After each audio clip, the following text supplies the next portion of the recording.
ayant entendu tout et n'importe quoi sur cette maladie, il nous a paru important de créer ces webconférences qui seront la vraie information scientifique reconnue, qui vont permettre d'avancer sur la connaissance de cette maladie. Il faut savoir que de plus en plus de patients sont atteints par cette maladie, puisqu'on sait qu'en 2030, il y aura probablement plus de 24% de fractures par fragilité osseuse. Et donc, il nous a paru fondamental de demander aux plus grands experts nationaux et internationaux de pouvoir vous présenter la pathologie et surtout pouvoir répondre à vos questions. Je laisse tout de suite la parole au docteur Karine Priault qui va donc nous parler de dépistage et diagnostic de l'ostéoporose. Merci Karine.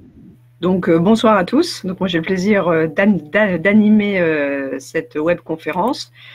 Quelques éléments du sommaire, c'est-à-dire un petit rappel sur la définition de l'ostéoporose, quels sont les signes d'alerte, comment est-ce qu'on fait le diagnostic et quel est l'objectif de ce diagnostic. La première chose, c'est la fréquence de l'ostéoporose. Alors c'est vrai que c'est une pathologie qui est féminine, mais pas que. Ça concerne la femme après 50 ans et ça concerne probablement une femme sur 3 après 50 ans fera une fracture liée à l'ostéoporose. Mais ça concerne également les hommes, puisque aujourd'hui, les chiffres sont à 1 homme sur 5 qui fera au cours de sa vie, après 50 ans, une fracture ostéoporotique. Donc ça veut dire que la première chose dans le dépistage, c'est qu'il n'y a pas que les femmes qui sont concernées, mais il y a également les hommes, et c'est plutôt après 50 ans dans les deux cas. Alors, un petit rappel sur la définition de l'ostéoporose avec ce petit schéma. Alors, il faut avoir quelques notions de charpente et de bricolage. Vous avez à gauche un os sain, à droite un os avec ostéoporose. Et quand on grossit avec un microscope de très haute puissance, on voit très bien à gauche une vertèbre, donc c'est un carré. Et vous pouvez voir, comme dans une toiture, des poutres et des piliers. Et puis, quand il y a de l'ostéoporose, vous voyez que les poutres et les piliers ont été interrompus et troués par des disconnexions liées au processus de fragilité osseuse et de dégradation osseuse. Donc, il faut bien imaginer qu'un os avec une ostéoporose, c'est un os qui a comme ça des altérations des poutres et des piliers, et qu'on comprend que pour un faible traumatisme ou même en l'absence de traumatisme, la vertèbre peut se casser et se tasser. Donc ça, c'est un petit rappel sur la définition de l'ostéoporose. Mais aujourd'hui, classiquement, pour faire une fracture, qui est donc la conséquence de cette fragilité osseuse, liée à ce problème de fragilité osseuse, comme vous le voyez, la fragilité osseuse qu'on va diagnostiquer avec l'ostéodensitométrie, c'est un élément très important du risque de fracture. Rappelez-vous ce petit schéma de la vertèbre. Et on peut avoir à la fois un problème de masse osseuse, la masse osseuse qui est basse, mais aussi de la qualité des os qui n'est pas bonne. Et quand on fait une ostéodensitométrie, on mesure la fragilité osseuse. Mais pour faire une fracture, il faut parfois un facteur mécanique et la chute, donc une conséquence mécanique, la force de la chute, la direction de la chute, qui, elle, est liée, les facteurs de risque de chute sont multiples. Donc il faut bien se souvenir que quand on veut prédire chez un patient qu'un médecin en face de lui le risque de fracture, il tient compte de la fragilité osseuse, mais aussi du risque de chute, parce que c'est la combinaison des deux qui contribue au risque de fracture. Alors, bien entendu, chez qui est-ce qu'il faut s'alerter? Je vous ai donné les chiffres après 50 ans. Tout le monde ne va pas faire des fractures ostéoporotiques. Et vraiment, le principal signe d'alerte, même si c'est peut-être déjà trop tard parce qu'on a déjà fait une fracture, c'est effectivement le fait d'avoir déjà fait une fracture après 40 ou après 50 ans, avec un traumatisme qui n'est pas très important. Alors souvent, on a du mal à apprécier l'importance du traumatisme. Là, on dirait que c'est tout ce qui n'est pas un accident de la voie publique. Donc, quand on tombe et qu'on n'a pas été renversé par une voiture, qu'on n'est pas tombé à vélo, qu'on n'est pas tombé dans les escaliers, ça reste un traumatisme de faible importance et donc potentiellement une fracture liée à l'ostéoporose. Après, il y a des localisations. La fracture du poignet, on en parle beaucoup. La fracture ou le tassement de vertèbres qui concerne la colonne vertébrale, vous avez ici une radio. Et aussi la fracture qui fait le plus peur, qui est la fracture du col du fémur. Là, vous avez une hanche d'un patient et ici un trait de fracture du col du fémur. Et puis, il y a une autre fracture. Souvent, elle passe un peu inaperçue parce qu'on vient aux urgences, on repart, on a une immobilisation par une écharpe c'est la fracture de l'épaule, de l'humérus, qui est également une fracture typique de l'ostéoporose.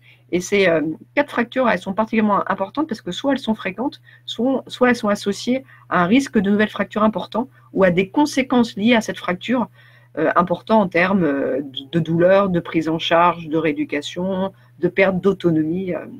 Voilà, donc le premier signe d'alerte, c'est effectivement la fracture.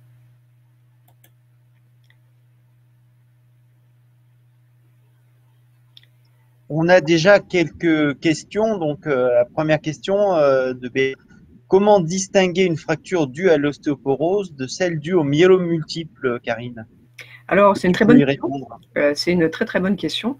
Effectivement, dans l'ostéoporose, quand on voit une fracture, il faut écarter d'autres causes de fracture qui ne sont pas de l'ostéoporose, mais qui sont des causes de fragilité osseuse maligne, en particulier comme le myélome. Le myélome, c'est une maladie qui donne parfois des trous dans l'os, qui est une maladie hématologique, une maladie de la moelle osseuse. Et alors souvent, on cède des caractéristiques sur la radio, le type de fracture, les circonstances de fracture. Et puis, quand vous avez une fracture qui évoque une fragilité osseuse, le médecin souvent prescrit une prise de sang. Il y a des éléments de la prise de sang, comme le calcium, comme des éléments importants qui sont normalement atteints dans le myélome, qui ne le sont pas dans l'ostéoporose. Donc, c'est assez simple devant la radiographie et les examens sanguins de bien distinguer une fracture de fragilité osseuse bénigne, comme l'ostéoporose, d'une fragilité osseuse maligne, comme le myélome. Merci beaucoup. Avez-vous d'autres questions? Nous sommes à votre disposition.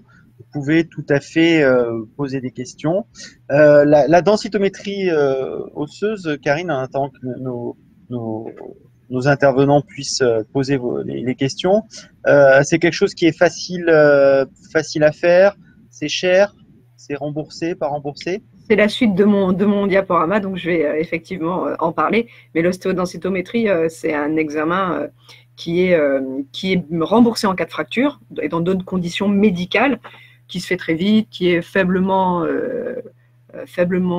irradiant et qui fait pas mal, qui est remboursé sous certaines conditions.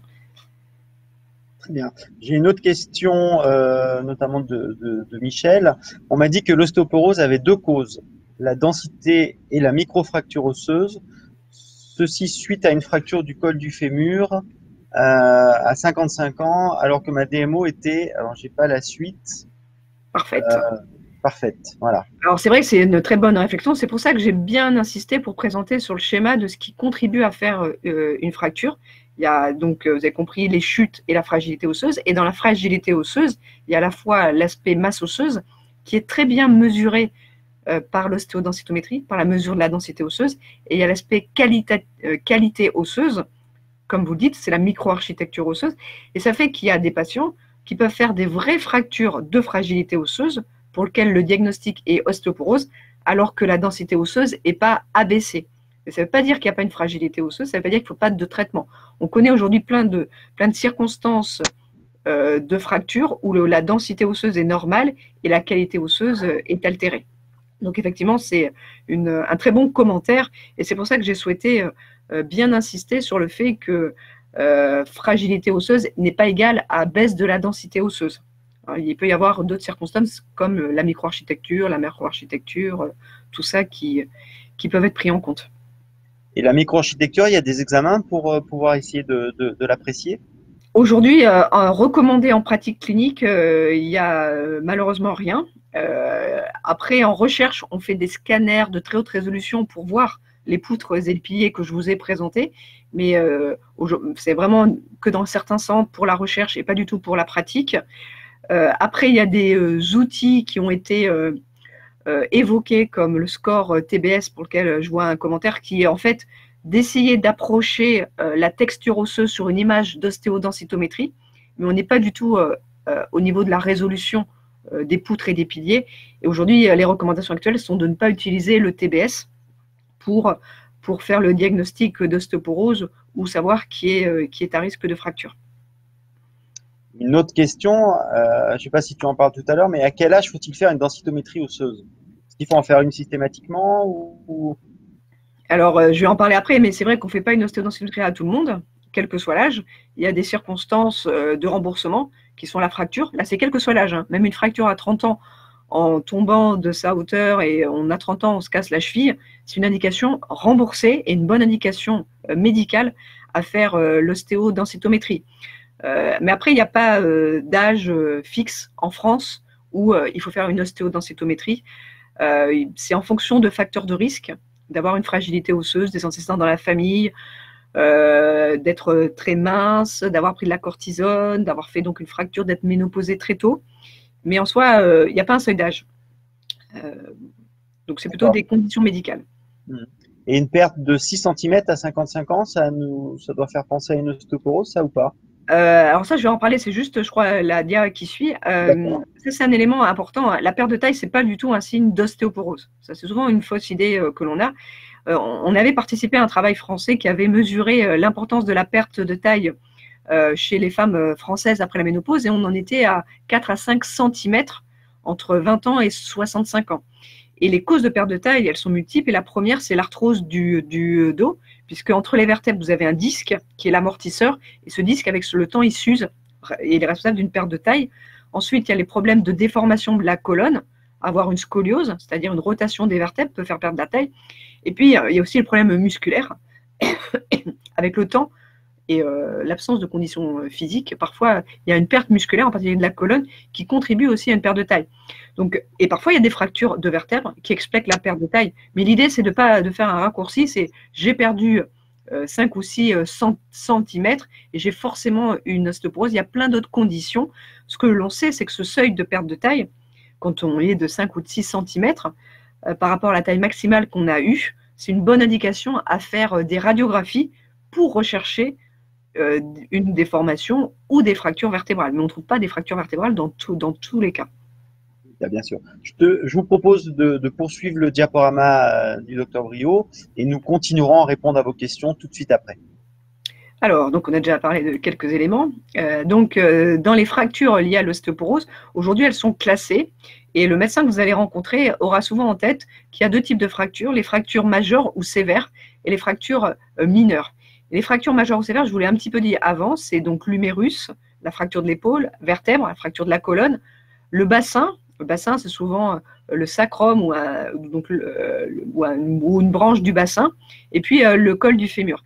Et ces fractures, elles sont associées à des conséquences tellement sévères en termes de morbidité, c'est-à-dire des conséquences en termes de douleur, de perte de fonction, de perte d'autonomie, de nécessité de soins médicaux, et parfois, dans certains cas, un excès de mortalité dû à la sévérité de certaines fractures, qu'on les classe dans les sévères. Et ça, c'est très important parce qu'avoir une fracture sévère, c'est quasiment, quel que soit le résultat de la densité osseuse, même si on ne parle pas de traitement aujourd'hui, une indication à être traitée. Mais vous voyez, c'est sur le type de fracture que souvent la prise en charge thérapeutique en découle. Et puis après, il y a les fractures non sévères, c'est le poignet. Parce que le poignet, c'est douloureux de faire un poignet, c'est associé à d'autres fractures, mais le poignet, ça rentre dans l'ordre, même s'il y a des douleurs et des raideurs qui restent. Et puis, c'est jamais dans les études de suivi associées à cet excès de mortalité. C'est le cas également de la cheville. Mais en fait, on considère que tous les os peuvent être concernés par l'ostéoporose et des fractures, en dehors du crâne, des doigts, des orteils et des vertèbres cervicales.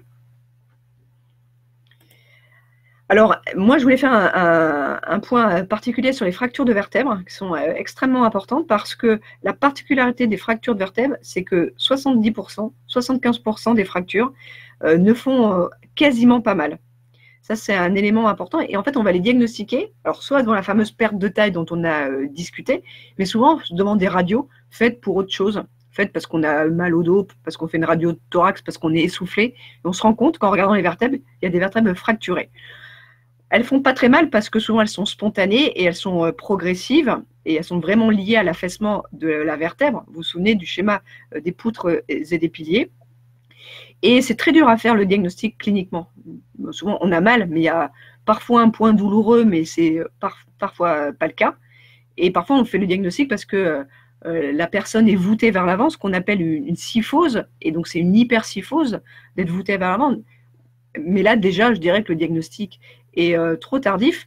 Donc, aujourd'hui, il n'est pas justifié de faire une radiographie chez tout le monde, chez tout patient depuis 50 ans, pour rechercher des fractures vertébrales. Donc, un des bons éléments, et je vous en ai parlé puisqu'il y avait une question sur la perte de taille, c'est de mesurer les patients Et la mesure du patient fait partie vraiment de la consultation de l'ostéoporose. Un patient qui vient en consultation pour l'ostéoporose doit être mesuré très régulièrement, tous les ans. Et soit on distingue une perte de taille d'au moins 2 cm en le mesurant tous les ans, et là on se dit bah, peut-être qu'il y a une fracture, donc on fait une radio. Soit on le voit pour la première fois et on l'interroge par rapport à sa taille à 20 ans. Et c'est pour ça que parfois vos médecins vous interrogent sur votre taille à 20 ans. C'est pour calculer la perte de taille, mais en vous mesurant le jour où il vous voit. Et si elle est plus de 4 cm, il est logique de faire une radio.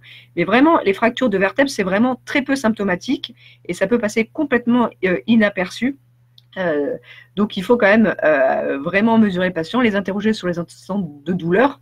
Et il y a certaines conditions comme prendre de la cortisone par exemple qui prédisposent beaucoup à faire des fractures de vertèbres. Et chez une patient ou un patient qui reçoit de la cortisone à forte dose, ben, on fera peut-être des radiographies de la colonne plus rapidement parce que les fractures de vertèbres sont plus fréquentes et encore plus fréquemment asymptomatiques. Alors, le diagnostic de la fragilité osseuse, avec une approche qui permet de mesurer plutôt l'aspect quantitatif, masse osseuse, c'est l'ostéodensitométrie. Donc, vous voyez ici 2 images d'ostéodensitométrie. En fait, c'est 2 types d'appareils. Pour vous dire que sur le marché, il y a 2 grands types de marques d'appareils qui mesurent la densité osseuse avec quelques petites spécificités. C'est pour ça qu'il est recommandé de le faire toujours sur le même appareil, au moins sur la même marque. En tout cas, c'est un examen qui mesure la densité osseuse, qui est simple, puisque c'est dans les cabinets de radiologie ou parfois chez le rhumatologue. C'est remboursé quand on a les facteurs de remboursement, c'est-à-dire avoir fait une fracture, prendre des médicaments qui augmentent le risque d'ostéoporose, comme la cortisone, avoir une maladie qui prédispose à l'ostéoporose ou avoir des facteurs de risque qui prédisposent à l'ostéoporose. C'est remboursé sur la base d'un tarif à 39,96 €.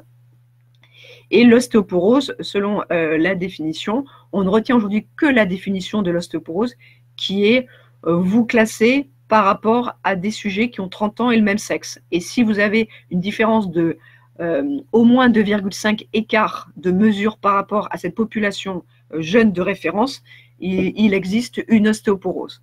Après, être normal ou être ostéopénique, bah, c'est bien parce que c'est mieux que d'être ostéoporose, mais ostéopénie, ce n'est pas un état pré-ostéoporose. C'était simplement, quand il y a eu la définition de l'ostéoporose, le moyen de donner une définition pour tous parler la même chose quand on faisait des études et qu'on avait des personnes, des patients qui avaient cette fameuse valeur supérieure à moins de 5. Mais l'ostéopénie ne doit pas effrayer. Ce n'est pas du tout avoir presque les os d'une femme de 80 ans. Hein. C'est juste un état intermédiaire qui n'est absolument pas associé à faire plus de fractures et absolument pas une condition nécessitant des médicaments. Et d'ailleurs, les médicaments n'ont jamais montré leur efficacité quand on a une ostéopénie. Donc ça, c'est un élément important pour l'ostéodensitométrie. Et on mesure 2 sites.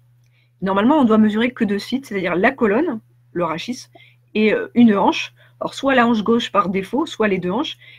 Pas le poignet pour l'ostéoporose simple, qui n'est absolument pas utile pour le diagnostic de l'ostéoporose.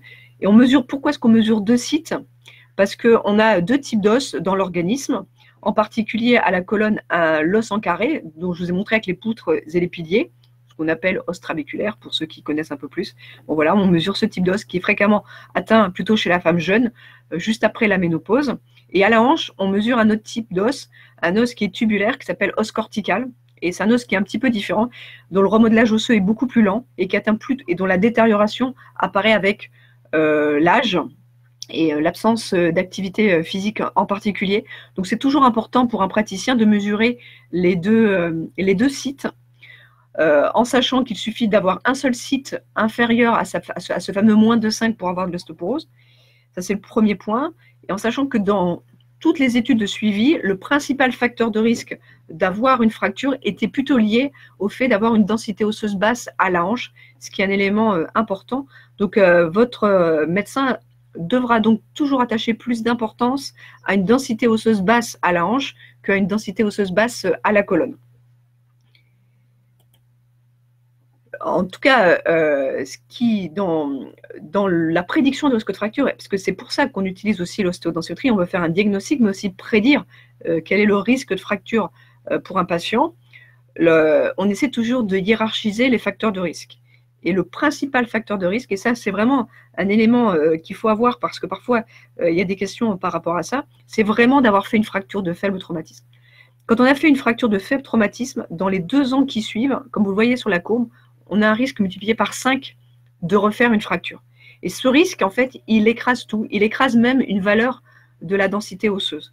Donc, on peut avoir fait une ostéodensitométrie, elle est modérément abaissée, mais on a fait une vraie fracture de faible traumatisme liée à une chute équivalente à sa hauteur. Et ben, c'est une indication à être traitée. Et ça, c'est un élément important. Ça reste le principal facteur de risque. L'autre facteur de risque, c'est effectivement l'ostéodensitométrie. C'est le deuxième quand on les grade. Le numéro 1, c'est la fracture. Le numéro 2, c'est l'ostéodensitométrie qui est mêlée avec l'âge. En fait, l'âge et la densité osseuse basse sont les 2 autres facteurs majeurs de faire une fracture. En particulier, la densité osseuse à la hanche, comme je vous l'ai dit, plus elle est basse, on voit ici 0, -2, -3, et plus on va vers la droite, plus c'est bas, plus le risque de fracture, le pourcentage de fractures observé dans les 10 ans est important. En particulier, quand vous avez une densité osseuse avec un T égal à -3 à la hanche, le risque de fracture, il est à 30% quand on a 75 ans, contre 14% quand on a 50 ans. Mais quand on a fait une fracture de hanche, le risque, il est encore plus… quand on a déjà fait une fracture avant, le risque est encore plus important. Donc, c'est vraiment les 3 facteurs majeurs.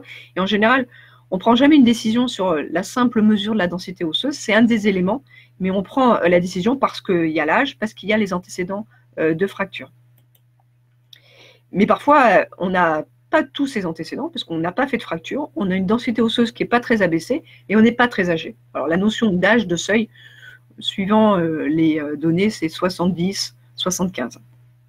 Donc, c'est très âgé. On a d'autres facteurs de risque. Ils sont multiples. Vous avez dû lire plein de choses. Alors, vous avez la cortisone qui est très important, les antécédents chez la mère de fracture du col, être maigre, avoir une ménopause précoce, faire des chutes. Tout ça sont des facteurs très importants qui vont rentrer en compte dans la décision, même si les 3 plus importants, c'est la valeur de la densité osseuse, l'âge et l'antécédent de fracture. Et aujourd'hui, votre médecin, il peut tous les collecter, vous interroger, mais c'est difficile de savoir si pour être très à risque, il faut un seul, 2, 3, 4 facteurs. Et donc, parfois, on a besoin de l'aide de scores, d'outils. Et l'outil actuellement à disposition dans le monde, en Europe et en France, c'est l'outil Frax. C'est un outil disponible sur Internet où vous avez des items. Donc, il faut le rentrer. C'est gratuit de rentrer. Donc, le médecin, il se connecte, il rentre votre âge, le sexe, le poids, la taille. Est-ce que vous avez déjà fait une fracture? Est-ce qu'il y a des antécédents de fracture dans la famille? Est-ce que vous fumez? Vous avez pris de la cortisone? Est-ce que vous avez une polyarthrite rhumatoïde? La polyarthrite rhumatoïde est un facteur de risque important d'ostéoporose et de fracture. Est-ce qu'il y a une ostéoporose secondaire, c'est-à-dire des maladies qui augmentent le risque d'ostéoporose, ménopause précoce, hyperthyroïdie? Est-ce qu'il y a une consommation excessive d'alcool et qui rentre le résultat de la densité osseuse à la hanche? Vous voyez comme quoi les 2 sites sont importants, mais il y a toujours une importance un peu plus à la hanche. Et ensuite, on appuie sur calculer et on a un risque pour le patient à 10 ans de faire une fracture, en particulier une fracture sévère. Et donc ça, c'est un outil qui est extrêmement intéressant pour le praticien quand il ne sait pas bien, parce que la densité osseuse, elle n'est pas très abaissée, il n'y a pas eu de fracture ou une fracture mineure, juste un poignet, que le patient n'est pas très, très âgé, donc il a besoin d'autres outils et tous les facteurs de risque qui peuvent être combinés dans cet outil, le Frax, qui a l'avantage de donner un score à 10 ans de fracture. Et ça sera ma dernière diapositive avant la conclusion. Aujourd'hui, on ne parlera pas de thérapeutique, mais on parlera en fait pourquoi est-ce qu'on fait tout ça. Alors, pourquoi est-ce qu'on fait une mesure de l'ostéodensitométrie? Pourquoi est-ce qu'on cherche des fractures vertébrales? Pourquoi est-ce qu'on interroge sur des antécédents de fracture? Pourquoi est-ce qu'on cherche des facteurs de risque? On fait du Frax. C'est parce qu'on veut trouver les patients qui sont à risque très élevé de fracture. Et ça, c'est les nouvelles recommandations françaises du traitement de l'ostéoporose. Ben, vous voyez que pour décider et mettre un traitement qui est en rouge, on a besoin de l'ostéodensitométrie, qui est ici dans cette colonne à gauche, et du type de fracture. Vous vous souvenez peut-être de la classification entre les fractures majeures et sévères, les fractures non sévères et pas de fracture. Et en fait, comme je vous l'ai dit, quel que soit le niveau de la densité osseuse, avoir fait une fracture, c'est vraiment le principal facteur de risque de refaire une fracture et il faut traiter. Et vous verrez au prochain webinaire les traitements. Quand on a fait une fracture non sévère, comme le poignet ou la cheville, le traitement, la décision, elle est indiquée quand la densité osseuse, elle est abaissée. Et quand on n'a pas fait de fracture, mais qu'on a des facteurs de risque d'ostéoporose ou de chute, on ne traite que quand le seuil de densité osseuse est extrêmement bas. Alors après, bien entendu, avec tout ça, on ne fait pas 100% des cas et des situations cliniques. Ensuite, il y a les états limites, où c'est l'avis du spécialiste. L'avis du spécialiste, ce n'est pas forcément un rhumatologue. Il y a des généralistes qui connaissent très bien l'ostéoporose. Il y a d'autres spécialités, les gériatres, les endocrinologues, les gynécologues. Et l'avis du spécialiste, c'est de tenir compte des fameux facteurs de risque, de toute la liste que je vous ai montrée, qui sont multiples, il y en a plus d'une trentaine, ou de faire le calcul du FRAX pour pouvoir décider d'un traitement. Voilà, je vous ai mis ce tableau, qui est un tableau réservé aux médecins pour les décisions thérapeutiques, juste pour vous montrer que les deux éléments de la décision plus importants sont vraiment la fracture et l'importance de la diminution de la densité osseuse. Et c'est comme ça qu'aujourd'hui, on décide de mettre en route un traitement, c'est en identifiant les sujets les plus à risque de fracture. Donc, en conclusion, le but du diagnostic et du dépistage de l'ostéoporose, c'est, au-delà de faire un diagnostic, c'est de pouvoir identifier qui sont les patients à risque élevé de fracture. Le principal facteur de risque, c'est d'avoir fait une fracture, en particulier une fracture dite sévère et les fractures de vertèbres. Et vous verrez, donc vous voyez tout l'enjeu qu'il y a à mesurer les patients, au moindre doute à faire des radiographies pour trouver des fractures, parce que trouver une fracture vertébrale, ça modifie tout de suite. C'est beaucoup plus simple de décider d'un traitement parce qu'on a la preuve que les patients ont fait une fracture de fragilité osseuse. Souvenez-vous de cette vertèbre qui s'affaisse à cause de ces problèmes de poutres et de piliers. Et puis l'autre élément très important, c'est de mesurer la densité osseuse au diagnostic et éventuellement de la refaire, parce qu'un des éléments qui peut être associé aussi à un risque de fracture, c'est une densité osseuse qui baisse. Mais en tout cas, l'évaluation du risque de fracture repose vraiment sur la recherche d'une fracture, la mesure de la densité osseuse par une ostéodensitométrie et la recherche d'autres facteurs, l'âge, facteur de risque de chute et au moindre doute, le calcul du FRAX. Voilà ce que je voulais vous dire pour ce soir sur le diagnostic et la définition de l'ostéoporose. Merci beaucoup Karine pour cette présentation, cette conférence très très claire. Donc on a beaucoup de questions. Je voulais saluer les nouveaux participants qui sont connectés durant ta présentation. On avait une première question de Karima qui demandait: faut-il traiter une DMO basse sans fracture? Alors ça, c'est une très bonne réflexion. Alors là, votre question, a priori, elle est chez la femme non ménopausée, donc ce qui est toujours un peu particulier. Alors déjà, il faut être sûr, parce qu'en général, les femmes qui ont un cancer du sein qui nécessitent un traitement anti-hormonal, souvent, on fait en sorte qu'elles soient ménopausées par les traitements, même si elles n'ont pas l'âge d'être ménopausées par les traitements du cancer. Quand c'est pas le cas, l'indication d'un traitement de prévention de l'ostéoporose quand on a un inhibiteur de l'aromatase, elle est quand on a une densité osseuse très abaissée. Alors ostéopénique, ça ne veut rien dire en soi. Je dirais que c'est plus proche de l'ostéoporose. La dégradation, quand on prend un traitement contre le cancer du sein, sur l'os, elle est modeste, elle est de 5 à 6% en 5 ans. Et on estime que les patients qui vont devenir ostéoporotiques, c'est uniquement ceux qui ont une densité osseuse proche de l'ostéoporose. Donc, mais ça, c'est plutôt après chez la femme ménopausée. Mais en tout cas, effectivement, c'est une question importante qu'il faut se poser. Ensuite, Béatrice nous pose comme question: combien de temps après la fin de la prise de corticoïdes on doit faire une densitométrie, et tous les combien doit-on faire une densitométrie osseuse? Alors, normalement, il faut faire une densitométrie osseuse à l'initiation d'une corticothérapie. Si on est sous cortisone, il est recommandé de la faire tous les 2 ans. Quand on arrête de la cortisone, c'est pas mal, si elle n'a pas été faite peu de temps avant, de la faire comme mesure de référence, et ensuite de la faire tous les 2 ans. Il faut savoir que parfois, il y a une petite part de récupération à l'arrêt de la cortisone si tant est que la maladie pour laquelle on reçoit la cortisone n'est pas en soi elle-même un facteur de risque de fragilité osseuse. Mais en tout cas, dans l'ostéoporose liée à la cortisone, c'est tous les 2 ans qu'il est recommandé de faire une ostéodensitométrie. Alors Michel a une question qui est intéressante aussi. Ma dernière DMO, mon score du rachis a augmenté et là le radiologue me dit que j'ai de l'arthrose. Est-ce que ça fausserait les résultats, l'arthrose, au niveau de la DMO Oui. lombaire?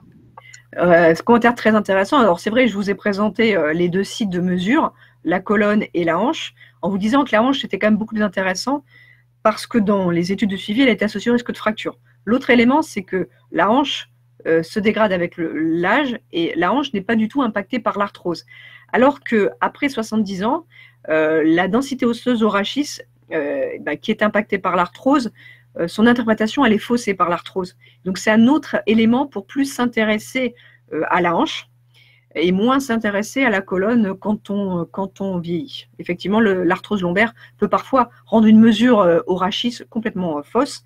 Et normalement, il est même de la conclusion du radiologue de dire il ne faut pas regarder le rachis parce qu'on ne peut pas l'interpréter, parce que dans votre cas, vous avez tellement d'arthrose que la mesure est fausse, et plutôt de regarder que la hanche. Et là encore, j'ai bien insisté que le poignet n'était pas du tout intéressant pour le diagnostic de l'ostéoporose, parce qu'il est lié à la ménopause. Et parfois, cette mesure est faite parce qu'on a de l'arthrose à la colonne ou des mesures pas possibles à la hanche parce qu'il y a une prothèse ou du matériel, et on regarde que le poignet. Mais le poignet, dans l'ostéoporose liée à la ménopause, souvent les mesures sont très basses pour plein de raisons et pas du tout associées à une augmentation du risque de fracture. Donc parfois, pour des examens faits en ville, il y a des poignets qui sont faits et qui alarment beaucoup. Et donc, il ne faut pas du tout s'alarmer sur un poignet. Une autre question de Juliette, en quoi la polyarthrite rhumatoïde aggrave et s'associe à l'ostéoporose? Alors, effectivement, je suis passée assez vite. Elle est dans le score FRAX. On considère qu'aujourd'hui que toute maladie inflammatoire, qu'elle soit rhumatologique, comme la polyarthrite rhumatoïde, ou non rhumatologique, exemple l'asthme, du fait de l'inflammation, et l'inflammation en fait aggrave la destruction osseuse, potentiellement augmente le risque d'ostéoporose, quel que soit le traitement, et même chez des patients qui reçoivent de la cortisone, où en fait le fait de recevoir de la cortisone pour traiter l'inflammation, soit de la polyarthrite, soit d'une autre maladie, contribue à augmenter l'ostéoporose. Et on considère que quand on a une polyarthrite rhumatoïde, le fait d'avoir le meilleur traitement de la polyarthrite rhumatoïde, qui empêche toute inflammation, va stopper l'évolution de l'ostéoporose. Donc les recommandations, c'est vraiment de mettre en route le traitement le plus actif, optimal pour traiter l'inflammation et ainsi prévenir l'ostéoporose. Une autre question de nos auditeurs, faut-il faire d'autres examens lorsqu'on découvre une ostéoporose, à part la densitométrie, donc, on en a parlé? Donc, il faut parfois faire donc une radiographie de la colonne, s'il y a un doute sur une fracture, soit parce qu'il y a eu des vives douleurs dans le dos, soit parce qu'on a des déformations, on perd de la taille, soit parce qu'on prend de la cortisone ou qu'on a déjà fait une fracture de vertèbre dans le passé. Et sinon, comme je vous l'ai dit, ensuite, il faut être sûr que la fragilité osseuse qu'on trouve, elle est liée qu'à de l'ostéoporose. Et donc, en général, il y a un bilan sanguin qui vous est prescrit, où il y a souvent le dosage de la vitamine D, mais pas que, le dosage du calcium, le rein, la créatinémie, le dosage de l'hormone thyroïdienne, la TSH, parfois la parathormone, la PTH, les phosphatases alcalines, une électrophorèse des protéines, et la recherche d'inflammation, vitesse de sédimentation, CRP, tous ces examens sont faits pour écarter une autre cause que l'ostéoporose simple, ostéoporose primitive, postménopausique ou masculine, et dont par exemple le problème d'hyperparathyroïdie, de glande parathyroïde peut être diagnostiqué, ou un problème d'hyperthyroïdie. Donc on fait ces examens sanguins, souvent la seule anomalie, ça va être une carence en vitamine D. Donc la rentabilité, je dirais, chez une femme à la ménopause, pour diagnostiquer une autre cause que l'ostéoporose pour expliquer la fragilité osseuse, c'est probablement très faible, 10-15%. Chez l'homme, par contre, la découverte d'une ostéoporose, il n'y a pas la ménopause, donc c'est plus atypique, même si c'est possible. Donc là, la rentabilité de la prise de sang, qui peut être un peu plus élargie, est plus intéressante. Et notamment, chez l'homme, il faut vraiment chercher une cause autre que ostéoporose primitive pour expliquer la fragilité osseuse. Donc, effectivement, il y a des examens sanguins qui sont faits en général avec l'ostéodensitométrie. Alors après, on a des questions qui s'éloignent un petit peu du diagnostic, mais peut-être que tu pourras y répondre. Un régime riche en produits laitiers suffit-il à éviter l'ostéoporose? On aura un webinaire spécifique là-dessus, mais peut-être tu peux répondre en avant-première un petit peu. Alors, en tout cas, le régime riche en produits laitiers chez l'adulte n'a absolument aucun effet sur la densité osseuse, aucun effet pour prévenir le risque de fracture. L'intérêt de prendre des produits laitiers ou du calcium dans les aliments, c'est effectivement de compenser les pertes quotidiennes que l'on a, puisqu'on perd 800 mg de calcium tous les jours, et de pouvoir limiter la perte de la densité osseuse. Mais en aucun cas de faire augmenter la densité osseuse, de prévenir une ostéoporose, qui souvent il y a plein d'autres déterminants, et en aucun lieu, ce n'est pas un traitement qui diminue le risque de fracture. Ce n'est pas une attitude qui diminue le risque de fracture. Alors, Lily nous pose un peu une question un peu identique.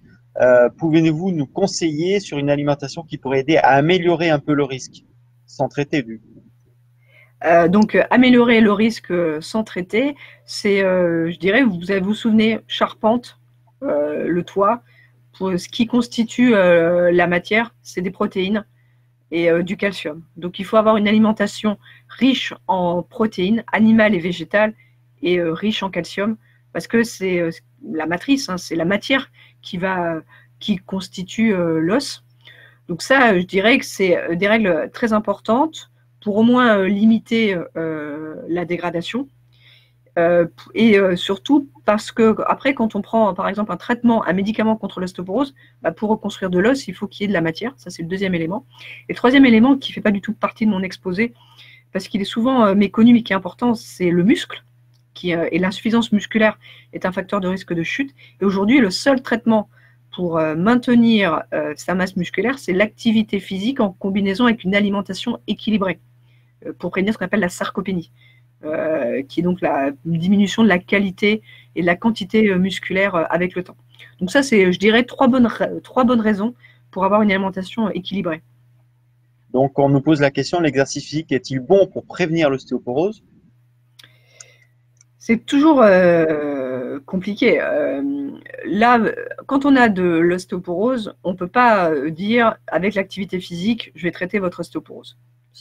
L'effet bénéfique de l'activité physique sur la densité osseuse, sur la masse osseuse, c'est extrêmement faible. Et en tout cas, ça nécessite du sport intense, de haut niveau, et en général, il y a une articulation qui fait défaut avant d'accomplir cet exploit. Là où l'activité physique est importante, donc c'est pour le muscle. Il faut bien se souvenir que les muscles, ils s'accrochent sur l'os, et la sarcopénie, c'est quand même probablement aussi un facteur de risque d'ostéoporose. Et l'autre élément, c'est pour la prévention des chutes.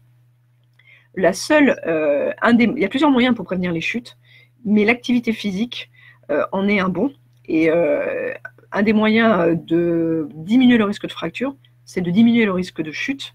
Et pour cela, moi, je recommande fortement l'activité physique, donc avec cet objectif qui est plutôt améliorer l'équilibre et pas faire monter le niveau de densité osseuse.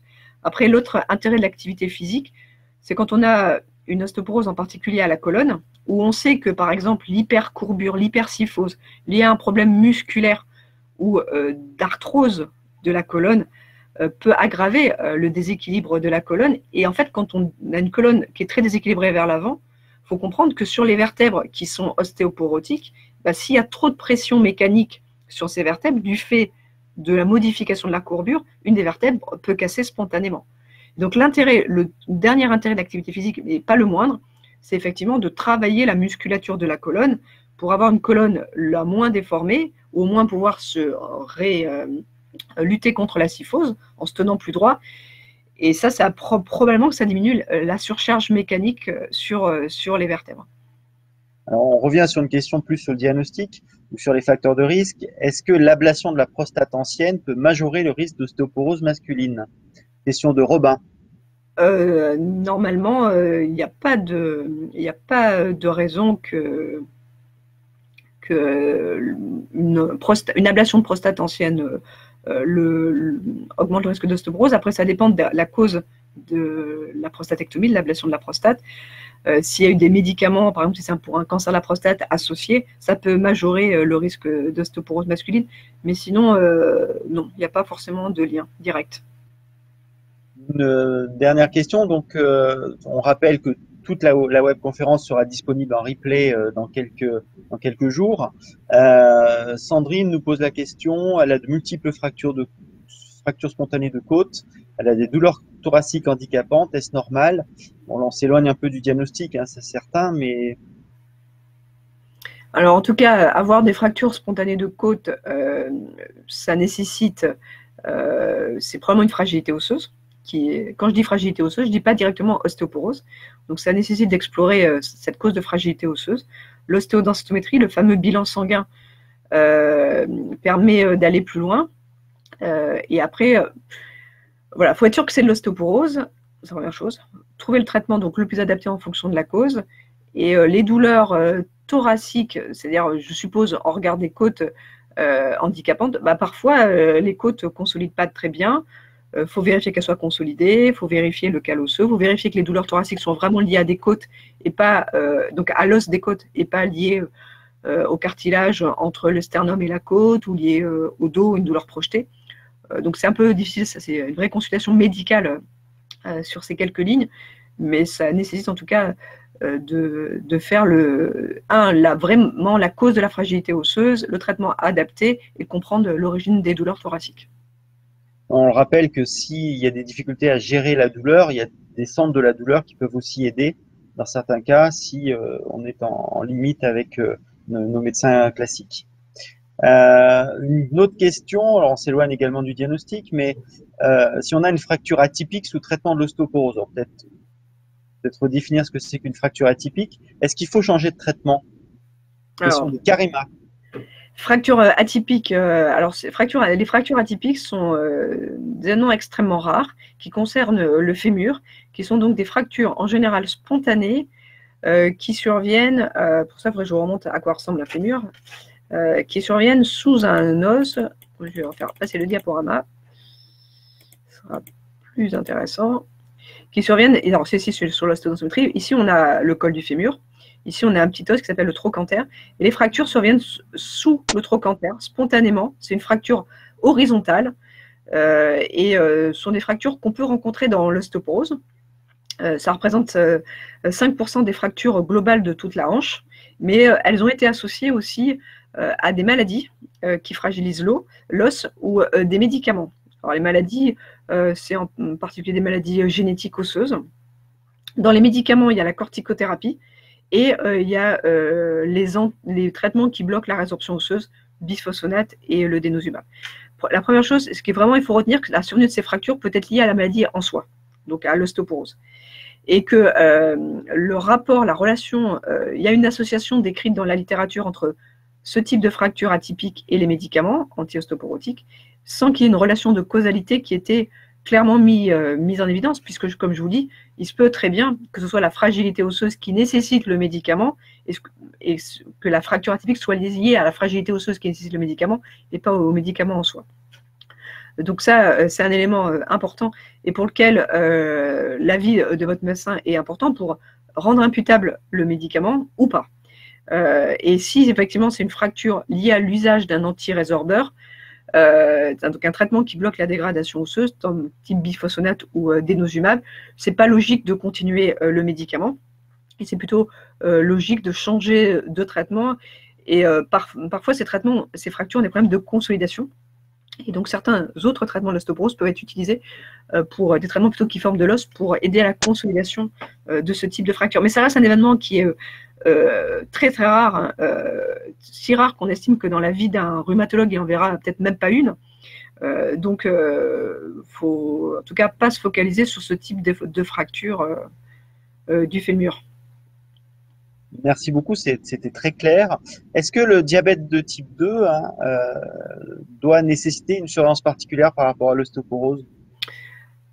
C'est un sujet d'actualité. Aujourd'hui, il y a une augmentation du risque de fracture qui a été montrée au cours du diabète. Alors, c'était connu depuis longtemps au cours du diabète de type 1. Le diabète de type 1, c'est les diabètes liés à des problèmes d'insuline, donc qui nécessitent de l'insuline, qui touchent plutôt les sujets plus jeunes.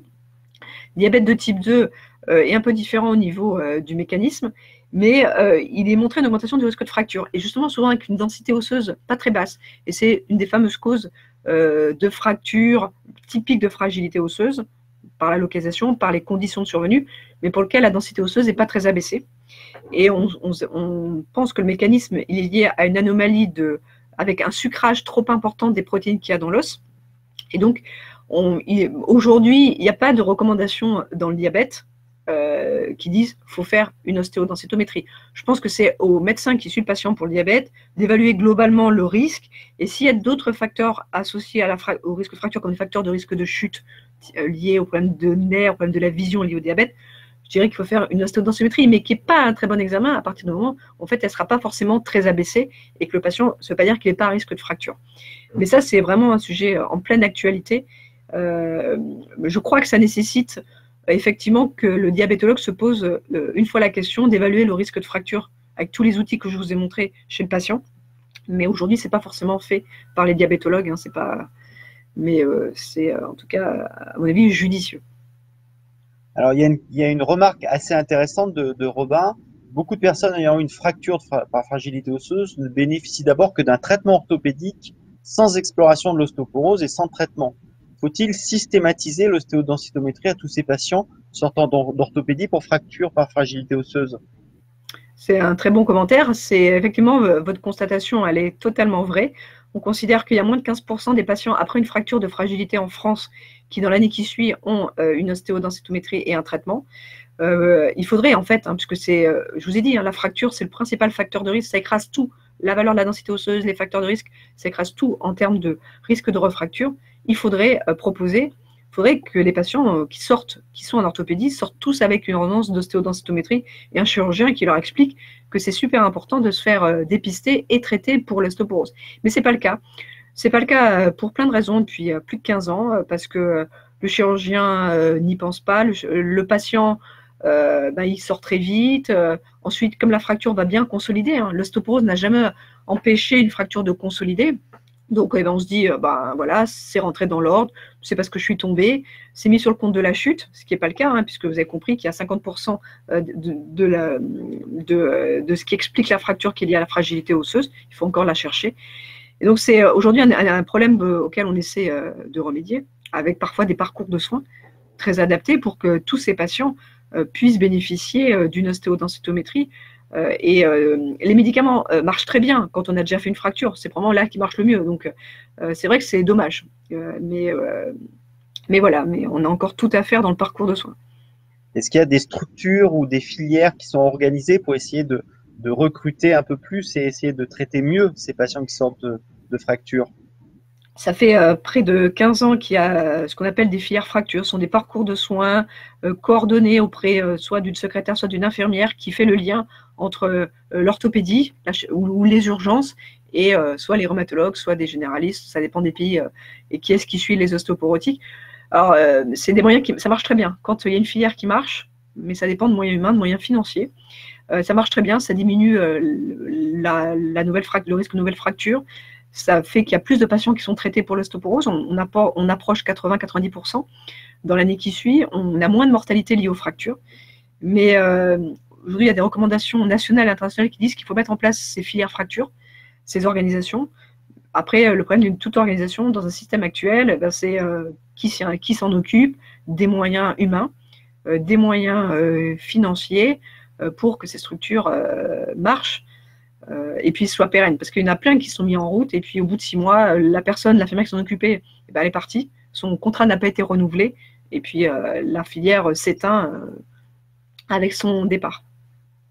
C'est une vraie problématique, et la FLAR et le GRIO et d'autres structures, on se bat, notamment on est en relation avec nos instances gouvernementales pour essayer d'améliorer la prise en charge de l'ostéoporose, et on espère avoir un parcours santé dans l'année. Donc on verra un peu ça. On rappelle que sur le site du GRIO, on peut évaluer son risque personnel d'ostéoporose en répondant à un petit questionnaire. Donc là, nous incitons à y aller. Et une dernière, on arrive sur la fin évidemment de cette webconférence qui a été particulièrement intéressante et claire. Merci Karine. Des fractures de fatigue répétées sur les pieds et une rupture de la plaque plantaire sont-elles des signes d'ostéoporose? Cette patiente a perdu 5 cm de taille et est ménopausée à 46 ans. Elle a une kyphose.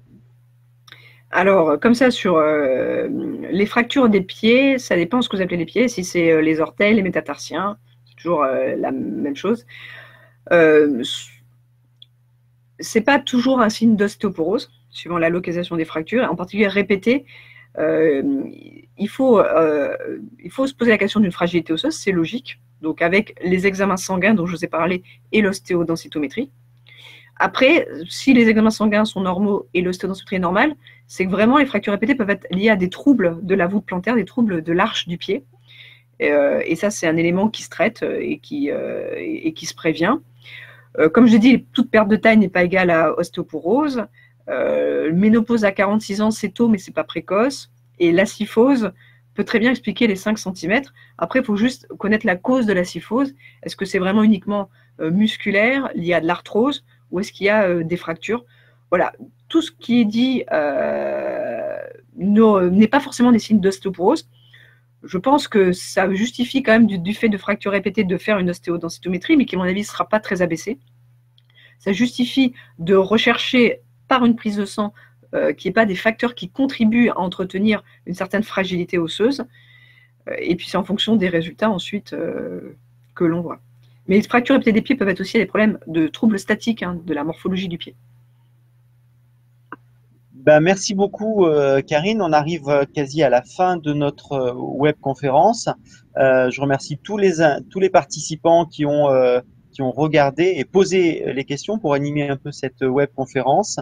Je tiens véritablement à remercier Karine pour son côté pédagogique, le côté très clair de son discours et de ses diapositives. Je vous rappelle que vous pourrez revoir toutes ces webconférences en podcast sur les différents sites.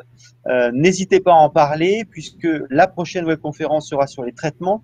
Je sais qu'il y a beaucoup de questions sur les traitements.